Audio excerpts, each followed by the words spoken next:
ಚಂಚಲ. ಚಂಚಲಂ ಹಿ ಮನಃ ಕೃಷ್ಣ. ಈ ಮಾತನ್ನು ಅರ್ಜುನನು ಶ್ರೀಕೃಷ್ಣನಿಗೆ ಹೇಳ್ತಾನೆ.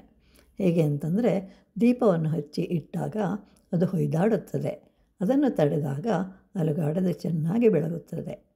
ನಾವು ಏನು ಮಾಡಬೇಕು ಎನ್ನುವುದರ ಬಗ್ಗೆ ನಿರ್ಧಾರ ಮಾಡಬೇಕು. ಈಗ ಹೊರಗಡೆ ಹೋಗಬೇಕು ಎಂದಾಗ ಆ ಸ್ಥಳಕ್ಕೆ ಸೇರುವವರೆಗೆ ಅದೇ ನಿರ್ಧಾರ ಇರಬೇಕು. ಆಗಲೇ ನಾವು ಅಂದ್ಕೊಂಡಿದ್ದನ್ನು ಸಾಧಿಸಬಹುದು. ಮಂಗಗಳ ಗುಂಪೊಂದಿತ್ತು.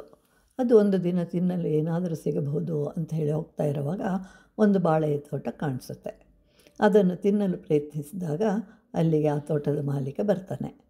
ನೀವು ತೋಟವನ್ನು ಹಾಳು ಮಾಡಬೇಡಿ, ನಾನು ನಿಮಗಾಗಿ ಸ್ವಲ್ಪ ಸ್ಥಳವನ್ನು ಕೊಡ್ತೇನೆ, ಅಲ್ಲಿ ಗಿಡಗಳಲ್ಲಿ ಬೆಳೆದದ್ದನ್ನು ನೀವೇ ತೆಗೆದುಕೊಳ್ಳಿ ಅಂತ ಹೇಳ್ತಾನೆ.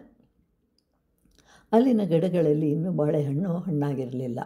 ಅದರಿಂದ ಸ್ವಲ್ಪ ನೀರನ್ನು ಹಾಕಿ ಹೊರಟು ಹೋಗುತ್ತೆ. ಈ ದಿನ ಹಣ್ಣಾಗಿರಬಹುದು ಅಂತ ಭಾವಿಸುತ್ತೆ, ಆದರೆ ಹಣ್ಣಾಗಿರಲಿಲ್ಲ. ಆಗ ಕೋತಿಗಳು ಇನ್ನೂ ಹೆಚ್ಚಿನ ನೀರು ಹಾಕಬೇಕು ಅಂಥೇಳಿ ಭಾವಿಸಿ ಬಹಳವಾಗಿ ನೀರನ್ನು ಹಾಕಿಬಿಡುತ್ತೆ.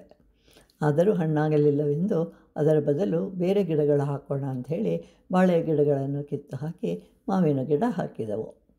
ಆದರೆ ಆ ಗಿಡಗಳು 2 ದಿನಗಳಲ್ಲಿ ಫಲವನ್ನು ಬಿಡಲಿಲ್ಲ. ಆಗ ಆ ಗಿಡಗಳನ್ನು ಕೀಳ್ತಾ ಇರುವಾಗ ಆ ತೋಟದ ಮಾಲೀಕ ಬರ್ತಾನೆ. ಏನಾಯಿತು ಅಂಥೇಳಿ ವಿಚಾರಿಸಿದಾಗ 2 ದಿನಗಳಲ್ಲಿ ಫಲ ಬಿಡಲಿಲ್ಲ ಅಂತ ಹೇಳಿ ಕೋತಿಗಳು ಹೇಳಿದವು.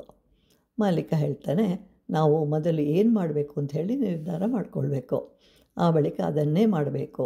ಆದ್ದರಿಂದಲೇ ಮನಸ್ಸು ಚಂಚಲ ಎಂದಿದ್ದಾರೆ. ಇಂತಹ ಮನಸ್ಸನ್ನು ಗಟ್ಟಿಯಾಗಿ ಮಾಡುವುದೇ ಸಾಧನ. ಇದನ್ನು ಸಾಕಾರಗೊಳಿಸುವವನೇ ಗುರು.